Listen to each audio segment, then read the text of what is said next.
हरे Krishna. Shrimad Bhagavatam canto 9 chapter 2 Manu के पुत्रों की वंशावलियाँ।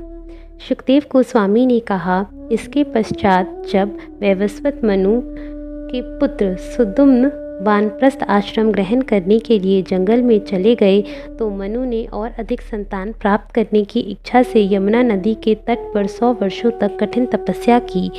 तब पुत्र कामना से श्राद्ध देव नामक मनु ने देवों के देव भगवान हरि की पूजा की। इस तरह उसे अपने ही सदृश 10 पुत्र प्राप्त हुए। इनमें से इक्ष्वाकु सबसे बड़ा था। इन पुत्रों में से पृषर्ध अपने गुरु की आज्ञा का पालन करते हुए गायों की रखवाली में लग गया। गायों की रक्षा के लिए वह सारी रात में तलवार लिए खड़ा रहता। एक बार रात्रि में जब वर्षा हो रही थी, एक बाघ गौशाला में घुस आया। उसे देखकर भूमि में लेटी हुई सारी गायें डर के मारे खड़ी हो गईं और भू क्षेत्र में तितर बितर हो गईं। जब अत्यंत बलवान बाघ ने एक गाय को झपट लिया तो वह भयभीत होकर चित्कारने लगी। पृषद ने यह चित्कार सुनी और वह तुरंत इस आवाज़ का पीछा करने लगा। उसने अपनी तलवार निकाल ली, लेकिन चूंकि तारे बादलों में ढके थे, अतएव उसने गाय को बाघ समझकर अत्यंत बलपूर्वक धोखे से गाय का सिर काट लिया। चूंकि तलवार की नोक से बाघ का कान कट गया था, अतएव वह अत्यधिक भयभीत हो गया और उस स्थान से रास्ते भर कान के खून बहाता हुआ भाग खड़ा हुआ। अपने शत्रु का दमन करने में समर्थ पृषद ने प्रातःकाल जब देखा कि उसने गाय का वध कर दिया है, यद्यपि रात में उसने सोचा था कि उसने बाघ को मारा है, तो वह अत्यंत दुखी हुआ। यद्यपि पृषद ने अनजाने में यह पाप किया था, किंतु उसके कुल पुरोहित वशिष्ठ ने उसे यह शाप दिया, तुम अपने अगले जन्म में क्षत्रिय नहीं बन सकोगे। प्रयुक्त गोवध करने के कारण तुम्हें शूद्र बनकर जन्म लेना पड़ेगा। जब उस वीर पृषद को उसके गुरु से इस प्रकार शाप दे दिया तो उसने हाथ जोड़कर वह शाप अंगीकार कर लिया। तत्पश्चात अपनी इंद्रियों को वश में करते हुए उसने समस्त मुनियों द्वारा अनुमोदित ब्रह्मचर्य व्रत ग्रहण किया। तत्पश्चात पृषद ने सारे उत्तरदायित्वों से निवृत्ति ले ली और शांतचित्त होकर अपनी समग्र इंद्रियों को वश में किया। भौतिक परिस्थितियों से अप्रभावित भगवान की कृपा से शरीर तथा आत्मा के साथ में बनाए रखने के लिए जो भी मिल जाए उसी से संतुष्ट एवं सब पर संभाव रखते हुए वह कल्मश रहित परमात्मा भगवान वासुदेव पर अपना सारा ध्यान लगाने लगा। इस प्रकार शुद्ध ज्ञान से पूर्णतः संतुष्ट होकर एवं अपने मन को पूर्ण पुरुषोत्तम भगवान में लगाकर पृषद ने भगवान की शुद्ध भक्ति प्राप्त की और सारे विश्व में विचरण करने लगा। उसे भौतिक कार्यकलापों से कोई लगाव न रहा, मानो वह बहरा, गूंगा और अंधा हो।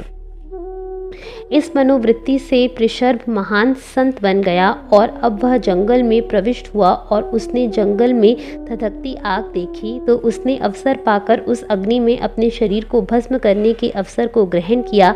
इस तरह उसे दिव्य आध्यात्मिक जगत की प्राप्ति हुई। मनु के सबसे छोटे पुत्र कवि ने भौतिक भोगों को अस्वीकार करते हुए युवा अवस्था में पहुंचने से पूर्व ही राजपाट त्याग दिया। वह आत्म तेजस्वी भगवान का अपने हृदय में सदैव चिंतन करते हुए अपने मित्रों सहित जंगल में चला गया। इस प्रकार उसने सिद्धि प्राप्त की। मनु के अन्य पुत्र करुष से कारुष वंश चला, जो एक क्षत्रिय कुल था। कारुष क्षत्रिय उत्तरी दिशा के राजा हुए। वे ब्राह्मण संस्कृति के विख्यात राक्षस थे और सभी अत्यंत धार्मिक थे। मनु के पुत्र धृष्ट से धृष्ट नामक क्षत्रिय जाति निकली, जिसके सदस्यों ने इस जगत में ब्राह्मणों का पद प्राप्त किया। तत्पश्चात मनु के पुत्र नृग से सुमति और सुमति से भूत ज्योति से वसु उत्पन्न हुए। वसु का पुत्र प्रतीक था और प्रतीक का पुत्र ओघवान हुआ।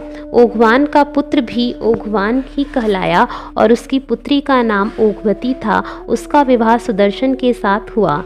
नरिष्यंत का पुत्र चित्रसेन हुआ और उसका पुत्र ऋक्ष हुआ, ऋक्ष से मीणवान, मीणवान से पूर्ण और पूर्ण से इंद्रसेन हुआ, इंद्रसेन से वितिहोत्र, वितिहोत्र से सत्यश्रवा, उससे उरुश्रवा और उरुश्रवा से देवदत्त नामक पुत्र हुआ। देवदत्त का पुत्र अग्निवेश्य हुआ जो साक्षात अग्निदेव था। यह पुत्र प्रख्यात संत था और कानीन तथा जातुकर्ण के नाम से विख्यात हुआ। हे राजा, अग्निवेश से अग्निवेशायन नामक ब्राह्मण कुल उत्पन्न हुआ। चूँकि मैं नरिष्यंत के वंशजों का वर्णन कर चुका हूँ, अतएव अब दिष्ट के वंशजों का वर्णन करूँगा, कृपया मुझे सुने। दिष्ट का पुत्र नाभाग हुआ। यह नाभाग जो आगे वर्णित होने वाले नाभाग से भिन्न था, वृत्ति से वैश्य बन गया। नाभाग का पुत्र भलनंद हुआ। भलनंद का पुत्र वत्स प्रीति हुआ और उसका पुत्र प्रांशु हुआ। प्रांशु का पुत्र प्रमति था। प्रमति का पुत्र खनित्र और खनित्र का पुत्र चाक्षुष था, जिसका पुत्र विविशति हुआ। विविशति का पुत्र का नाम रंभ था, जिसका पुत्र महान एवं धार्मिक राजा खनिनेत्र हुआ। हे राजा, खनिनेत्र का पुत्र राजा करधम हुआ। करधम से अविक्षित नामक पुत्र हुआ, जिसका पुत्र मरुत था जो सम्राट था। महान योगी अंगिरा पुत्र संवर्त ने यज्ञ संपन्न कराने के लिए मरुत को लगाया। राजा मरुत ने आज्ञा का साज सामान अत्यंत सुंदर था, क्योंकि सारी वस्तुएं सोने की बनी थी। निसंदेह उसके यज्ञ की तुलना किसी भी दूसरे यज्ञ से नहीं की जा सकती थी। उसे यज्ञ में सोम रस की बहुत अधिक मात्रा पीने से राजा इंद्र मदान्ध हो गया। ब्राह्मणों को प्रचुर दक्षिणा मिली, जिससे वे संतुष्ट थे। उस यज्ञ में मरुतों के विविध देवताओं ने खाना परोसा और विश्वदेव सभा के सदस्य थे।